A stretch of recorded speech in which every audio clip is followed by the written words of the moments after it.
Bom dia, meus amigos, e quase boa tarde. Comecei mais tarde uma coisinha, porque atrasei o trabalho, porque foi muito trabalho ontem e muito hoje. Doutor Heleno Lopes, sou eu, falo do escritório em Fortaleza.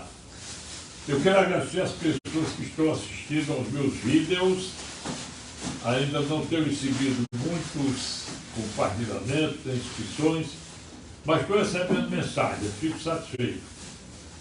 Hoje é o dia 10 de fevereiro de 2022, dia em que morreu em 1912. Não, dia em que ele nasceu em 1912, morreu em 1912, foi o Barão do Rio Branco que morreu, né? Eu não tenho bem certeza, eu sei que ele morreu no dia de hoje. Eu posso dizer com certeza que no dia de hoje nasceu o Carlos Gonzaga. Ele está vivo, está completando hoje 98 anos, ele é de 1924. Parabéns ao Carlos Gonzaga e família e aos seus fãs, não é? Eu também gosto muito do Carlos Gonzaga. As músicas mais conhecidas dele são O Quero, que é tradução, aquela que eu disse já, Não Te Esqueça Meu Amor, e também Juramento de Playboy, o que é fantástico. Eu não sou muito chegado à música do Carlos Gonzaga, mas tem muita música boa. Eu gosto mais do Orlando Silva, Nelson Gonçalves, Francisco Alves, Silvio Caldas. Meu programa Morrendo de Saudade, vocês podem ouvir através da Rádio Web Paju e radiodc.com. É muito fácil, você pega o celular, abre as emissoras de web e bota a Rádio Web Pajeú. Abre as rádios net, bota rádio dbc.com, tudo igual. Ou então Rádio Difusora Voz do Cariri, Roberto Gomes, que vocês vão escutar Morrendo de Saudade. O programa vai ao ar sábado às 11 horas da noite, pelas duas emissoras em cadeia e outras do interior. E domingo, pela Rádio Web Pajeú, às 10 horas da manhã, e pela Rádio dbc.com, às 2 horas da tarde, depois do programa do Joaquim Bezerra. É isso aí. Olha, eu queria pedir para compartilhar. Eu não quero dinheiro de vocês, não quero monetizar meus canais, quando eu chamo uma visualização e o compartilhamento de mais de 1 milhão de gente aí me assistindo.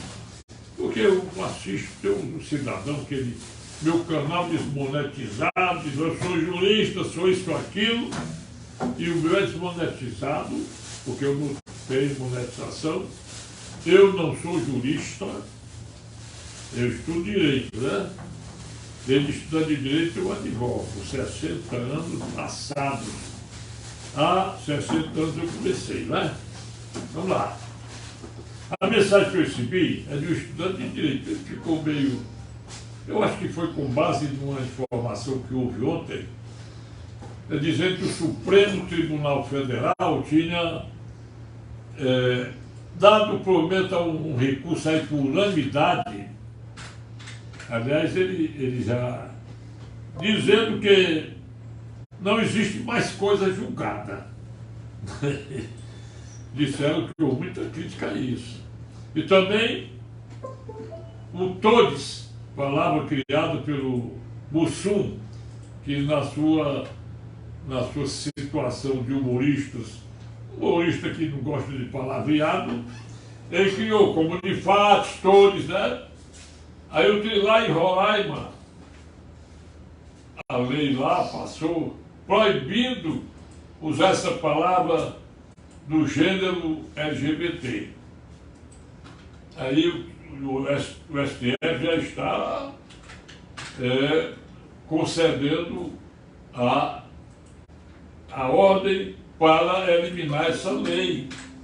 Bom, de certo modo, eu até seria a favor, porque a língua portuguesa, ela sofre alterações. Agora, eu acho que é uma discriminação você colocar todos para provar que o homem é um transexual ou então LGBT, qualquer coisa que eu não entendo. Porque agora inventar LGBTI e mais, eu não entendi isso aí. Eu acho, quando o Brasil era dominado por homens de bem, entre aspas, o Getúlio vai dizer assim, brasileiros, envolvia todo mundo. Povo brasileiro, meus senhores, todo mundo. Aí veio o Zé Sarney, inventou meus senhores, minhas senhoras, brasileiros e brasileiras. E agora, quer saber quem que vai inventar mais? O todos, né? E o que mais? Aí tem aquela exclamação que o banheiro das mulheres pode ser usado por trans. Quer dizer, não entendi, né, pessoal? O Silas Malafaia diz assim, que não existe na Bíblia o homossexualismo, o trans. Meu amigo, você não pode dizer isso, não, Silas Malafaia, sabe por quê? Primeiro que você aproveita o nome de Jesus para ficar rico. Não é bom.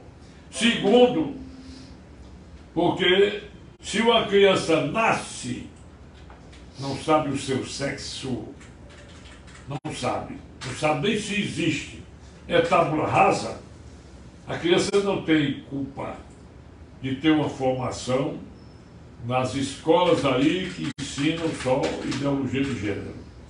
A criança não tem culpa de nascer transformada ou transtornada, não tem culpa da educação dela ter desviado a sua condição de cidadão, de criança fêmea ou de criança macho, masculina. É isso aí. Não adianta você querer, meus amigos, vocês podem olhar que os maiores ricos, os milionários, estão nas igrejas evangélicas, na igreja católica. O Papa senta no trono de ouro.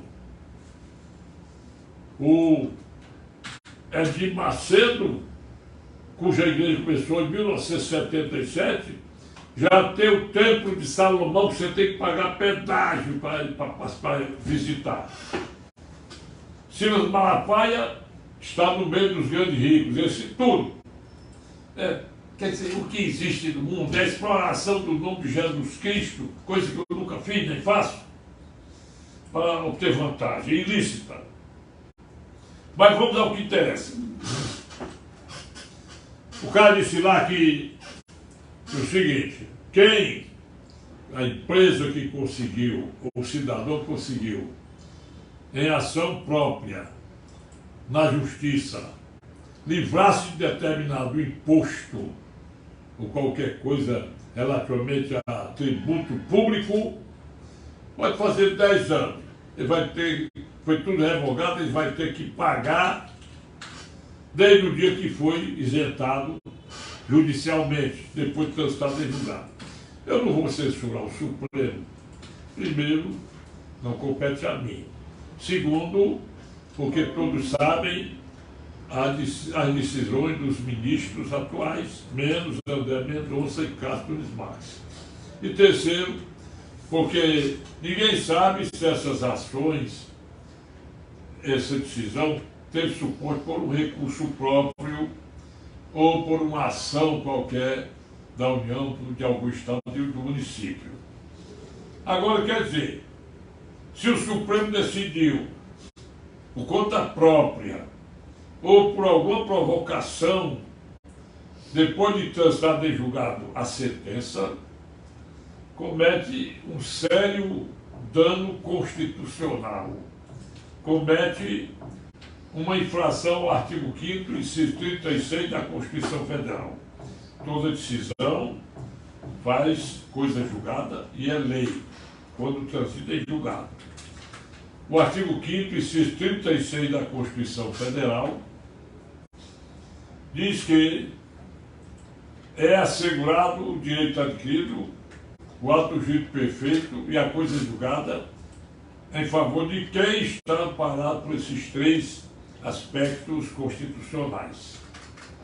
Ora, partindo para duas situações, dois aspectos diferenciados. Na área civil, você pode entrar com uma ação para rescindir a coisa julgada através da ação rescisória. Já era prevista no artigo 485 do Código Revogado e mantida no artigo 966 do Código de Processo Civil, itens e parágrafos, mas tem um negócio.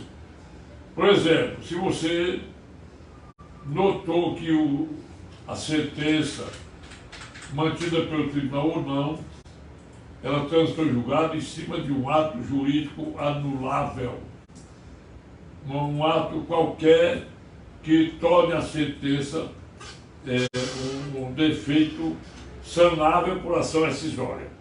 Você tem 2 anos, depois do trânsito julgado da sentença, para propor ação rescisória, que é perante o tribunal. O prazo de 2 anos, no artigo 975 do Código de Processo Civil. Também. Você pode também, uma sentença confirmada pelo tribunal, ela também pode ser rescindida a qualquer tempo. É meio difícil, mas dá.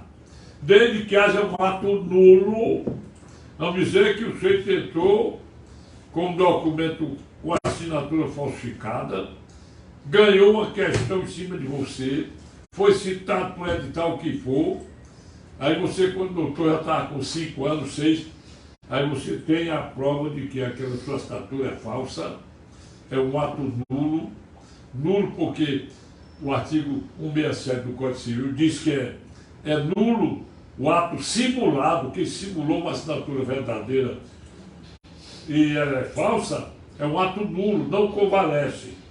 O artigo 169 do Código Civil diz que o ato nulo não prescreve, não convalesce, e o parágrafo do artigo 168 do Código Civil diz assim: o juiz tem o dever de conhecer e decretar a nulidade dos atos nulos, ainda que ninguém requeira, não podendo dar validade a ato nulo, mesmo que as partes concordem. Ora, então aí não seria uma ação rescisória, seria uma ação declaratória de nulidade, mas provando contundentemente que a sentença teve por finalidade, por respaldo, um ato nulo. Aí pode ser qualquer tempo. E é para o próprio juiz de primeira instância, não sendo obrigatoriamente para o juiz que prolatou a sentença. Ela pode estar até confirmada pelo tribunal, confirmada pelo STJ. Ninguém notou que a assinatura é falsa. Aí o cara descobriu, quando ele viu o processo, foi citado por edital, aquele negócio todinho, ele pode muito bem requerer a nulidade. Agora, no crime, existe uma similar ação rescisória. É a ação de revisão criminal. Essa revisão criminal, ela tem 2 aspectos diferentes. O artigo 621. Ela é só própria para o réu condenado. O réu condenado pode, a qualquer tempo, é o primeiro aspecto, propor ação de revisão criminal. E o segundo aspecto é que não tem prazo para fazê-lo. É qualquer tempo, não tem prescrição, não tem prazo de decadência. Só que é uma matéria que deve ser também matéria de ordem pública. Vou dar um exemplo. O sujeito foi ofendido por 5 pessoas e ele resolveu propor uma queixa-crime somente contra 3 ou 4. O artigo 48 do Código de Processo Penal não admite que você faça divisão ou renuncie ao direito de queixa contra quem quer que seja. Ou você coloca tudo na queixa-crime, ou você não coloca ninguém. Você tirou um, você já perde o direito. Os artigos 621 a 630 do Código de Processo Penal dizem também que você tem direito de receber, daquele que propôs a queixa-crime, a reparação de danos morais em grau máximo. Artigo 630. A indivisibilidade da ação penal privada, que é a queixa-crime, está no artigo 48 do Código de Processo Penal. Ainda tem aquelas condições de uma procuração investida dos poderes exigidos pelo artigo 44 do Código de Processo Penal. Poderes para propor queixa-crime contra fulano tal, por difamação, calúnia, injúria, artigo tal, não sei o quê. Se não tiver isso, a queixa torna o querelante o decadente do direito. E a decadência ocorre quando, dentro de 6 meses, o ofendido não promove a queixa-crime. E se for mediante representação criminal, não promove a representação para 6 meses do dia do crime ou do seu conhecimento. Está lá no artigo 38 do Código de Processo Penal. Revendo a matéria, 44, poderes da procuração para advogado. 48, indivisibilidade da ação penal privada, não podendo você dispensar um dos que lhe ofenderam, ou você promove a queixa-crime contra todos, ou promove queixa-crime contra, não promove contra ninguém. Não pode dividir a queixa. Já no processo penal público, o promotor de justiça pode dividir a ação penal. Aqui, a denúncia, tem lá um cara que aí no curso da denúncia apareceu outro que ajudou no crime. Adita a denúncia, bota o fulano. Artigo 549 do Código de Processo Penal. Lembrar também para vocês, estudantes de direito, e para os meus amigos advogados ainda inexperientes, que no cível os prazos são contados em dias úteis, artigo 219 do Código de Processo Civil. No crime, o prazo é contado emendando tudo. Se você foi intimado numa quinta, um prazo de 5 dias, começa sexta, sábado, domingo, segunda e terça, termina terça. O prazo não pode começar nem terminar em dias não úteis. Se você foi intimado sábado, o prazo começa segunda-feira. Se o prazo termina sábado ou domingo, termina segunda-feira. O mesmo acontecendo por dias feriados ou dias santos nacionais. Bom dia para todos vocês, um feliz fim de semana. Estarei de volta na próxima segunda-feira. Meu zap é 85, é o DDD 999-4532-83. Eu peço para vocês dizerem por mensagem se gostaram, se não gostaram, e peçam matéria de qualquer natureza em termos de direito, que se eu souber, eu responderei no dia seguinte, tá bom? Porque sempre o zap é aberto somente ao final da tarde. Bom dia, feliz fim de semana e até segunda-feira.